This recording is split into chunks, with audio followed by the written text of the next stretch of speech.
ಈ ದಿವಸ ನಾವು 72ನೇ ದಿನ 72 ವರ್ಷದ ಸಹಕಾರ ಸಪ್ತಾಹದ ಒಂದು ಕಾರ್ಯಕ್ರಮ ಏರ್ಪಾಡು ಮಾಡಿದ್ದೇವೆ.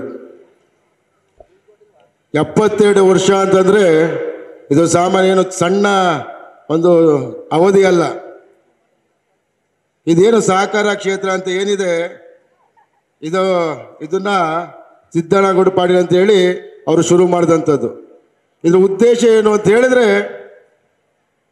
ಎಲ್ಲರಿಗೂ ಕೂಡ ಆರ್ಥಿಕವಾಗಿ ಸಾಮಾಜಿಕವಾಗಿ ಎಲ್ಲರೂ ಸದೃಢರಾಗಬೇಕು ಅಂತೇಳಿ ಇದನ್ನು ಮಾಡಿದಂಥದ್ದು. ಅದು ಯಾರ್ಯಾರು ಸಹಕಾರ ಸಂಘದ ಸದಸ್ಯರು ಇರ್ತೀರಿ, ಆ ಸದಸ್ಯರುಗಳು ಅಲ್ಲಿ ಸಿಗುವಂಥ ಆ ಬ್ಯಾಂಕ್ಗಳಲ್ಲಿ ಸಹಕಾರ ಬ್ಯಾಂಕ್ಗಳಲ್ಲಿ ಸಿಗುವಂಥ ಸವಲತ್ತುಗಳನ್ನ ಪಡೆದು ಅಲ್ಲಿ ಅವ್ರು ಯಾವುದೇ ಒಂದು ಚಟುವಟಿಕೆ ಅದು ಕೃಷಿ ಚಟುವಟಿಕೆಗಳಿಗಾಗ್ಬೋದು ಮತ್ತೊಂದಕ್ಕಾಗ್ಬೋದು ಅದನ್ನು ಅವರು ಅಲ್ಲಿ ಇನ್ವೆಸ್ಟನ್ನು ಮಾಡಿ ಬಂದಂಥ ಇದರಲ್ಲಿ ಅವರಿಗೆ ಮತ್ತೆ ಅಲ್ಲಿ ಏನು ಅವರು ಸಣ್ಣ ಅಂದರೆ ಚಿಕ್ಕ ಪ್ರಮಾಣದಲ್ಲಿ ಏನು ಬಡ್ಡಿಯನ್ನು ಕೊಡ್ತಾರೆ, ಆ ಬಡ್ಡಿಗಳಲ್ಲಿ ಅವರು ಮತ್ತೆ ಸಹಕಾರಿಗಳಿಗೆ ವಾಪಸ್ ಕೊಟ್ಟು ಅದು ಬೇರೆಯವ್ರಿಗೆ ಅನುಕೂಲ ಆಗಲಿ ಅಂತ ಹೇಳಿ ಮಾಡಿದಂಥದ್ದು.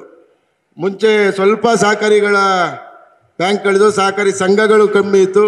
ಈಗ ಪ್ರತಿಯೊಂದು ಊರಿಗೂ ಕೂಡ ಸಹಕಾರಿ ಸಂಘಗಳಿವೆ, ಸಹಕಾರಿ ಬ್ಯಾಂಕ್ಗಳಿವೆ.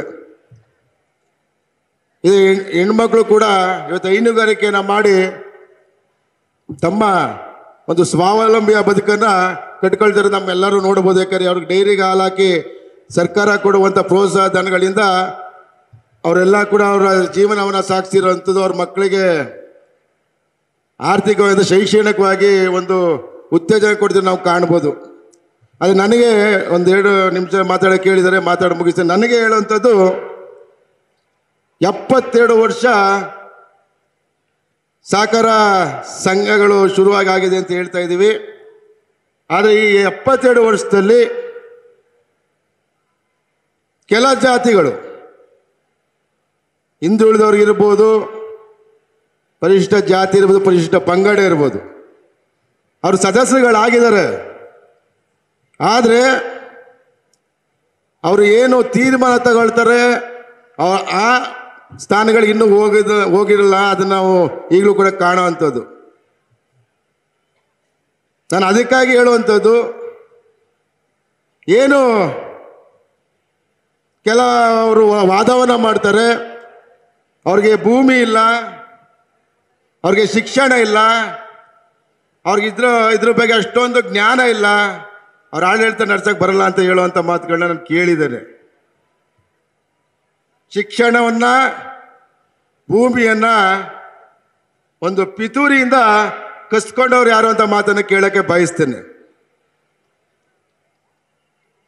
ಈಗ ನಾವು ಸ್ವತಂತ್ರ ಬಂದು 75 ವರ್ಷ ಆದಮೇಲೆ ಸಂವಿಧಾನದಲ್ಲಿ ಎಲ್ಲರೂ ಕೂಡ ಈಗ